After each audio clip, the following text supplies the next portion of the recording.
उत्तर प्रदेश के एक गांव में भाभी और देवर परिवार की कहानी है। परिवार में बड़े भाई रणवीर, उनकी पत्नी पूजा और छोटे भाई करण रहते थे। रणवीर अपने काम में व्यस्त रहते थे और पूजा ने इस परिवार को अपनाने में पूरा दिल लगा दिया था। वह अपनी जिम्मेदारियों में कभी कमी नहीं छोड़ती थी। करण, जो गांव के कॉलेज में पढ़ाई करता था, हमेशा हंसमुख और नटखट था। उसका स्वभाव घर में सबको खुश रखने वाला था। पूजा और करण की हंसी मजाक वाली नोक-झोंक पूरे घर का माहौल खुशनुमा बनाए रखती। जब पूजा इस घर में नई दुल्हन बनकर आई थी, तब करण ने मजाक में कहा था, भाभी, आप तो गांव की सबसे खूबसूरत लड़की है। भाई साहब ने बाजी मार ली। पूजा ने हंसते हुए कहा, अच्छा, और तुम? करण ने मुस्कुराते हुए कहा, मैं तो अभी पढ़ाई कर रहा हूँ। किसी के बारे में सोचने का वक्त ही कहाँ मिलता है।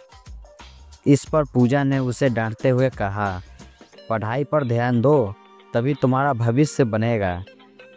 यह मजाकिया बातचीत करण और पूजा के रिश्तों की शुरुआत थी। जैसे जैसे समय बीता, रणवीर अपने व्यापार में सिलसिले में महीनों तक घर से बाहर रहने लगे। पूजा का अधिकांश समय घर के कामकाज और करण के साथ बातें करने में बीतने लगने लगा। वह करण को पढ़ाई में मदद करती और कभी कभी खाना बनाते वक्त करण भी रसोई में आकर छोटी छोटी मदद करता।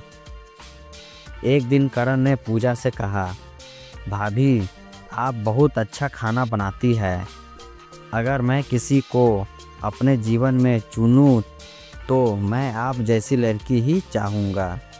पूजा ने मुस्कुराते हुए उसे डांटा, बचपना छोड़ो करण, यह बातें तुम्हें शोभा नहीं देती। लेकिन उस दिन से करण के दिल में एक अजीब सी कोशिश पैदा होने लगी। पूजा का सादगी भरा चेहरा और उनका हर काम करण को और भी खास लगने लगा। एक दिन पूजा मंदिर जा रही थी। रास्ते में बारिश शुरू हो गई। करण ने दौड़कर पूजा के पास छाता लाकर दिया। पूजा ने कहा, तुम्हें मेरी इतनी चिंता क्यों रहती है? करण ने हल्के स्वर में कहा, पता नहीं भाभी, लेकिन आपके बिना सब सूना लगता है। यह सुनकर पूजा थोड़ा असहज हो गई। उन्होंने उसे डांटते हुए कहा, ऐसी बातें मत किया करो, मैं तुम्हारी भाभी हूँ। यह रिश्ते की मर्यादा के खिलाफ है। करण ने तुरंत माफ़ी मांगी, लेकिन उसके दिल में जो भावनाएं थी वे अब संभल रही थी। कुछ दिनों बाद पूजा रात को आंगन में चांदनी के नीचे खड़ी थी। करण वहां आया और उसने कहा, भाभी, एक बात कहनी है। पूजा ने कहा, क्या हुआ करण? करण ने झिलकाते हुए कहा, मैं चाहता हूँ कि यह गलत है, लेकिन मैं आपसे प्यार करने लगा हूँ। मैं जानता हूँ कि आप मेरे भाई की पत्नी है, लेकिन मेरा दिल यह मानने को तैयार नहीं। पूजा यह सुनकर स्वस्थ रह गई। उन्होंने गुस्से में कहा, क्या तुम्हें अपनी मर्यादा का ख्याल नहीं है? मैं तुम्हारी भाभी हूँ।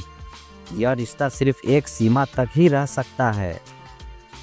करण ने अपनी भावनाएं छिपाने की कोशिश की, लेकिन उसकी आंखों में आंसू आ गए। उसने कहा, मैंने कोशिश की भाभी, लेकिन यह दिल है, इसे समझाना मुश्किल है।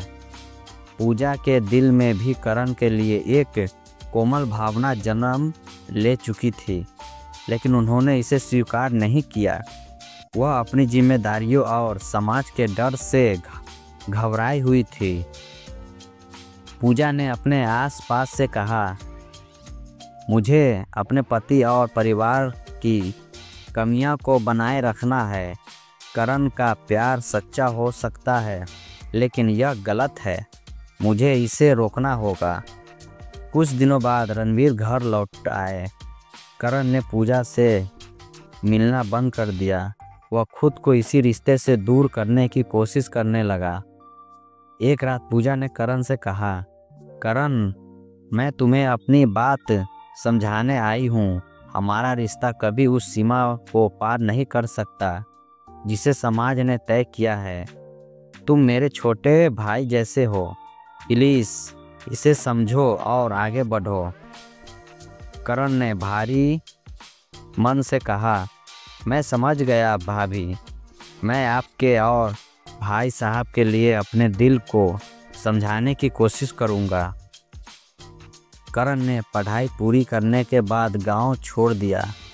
पूजा और रणवीर ने अपनी शादीशुदा जिंदगी को सामान्य बनाए रखा, लेकिन पूजा और करण के दिल में एक अनकही चाहत हमेशा के लिए दफन हो गई। यह कहानी यह सिखाती है कि कुछ रिश्ते हमारे दिल के करीब होते हैं, लेकिन उसकी मर्यादा को बनाए रखना ही सही निर्णय होता है।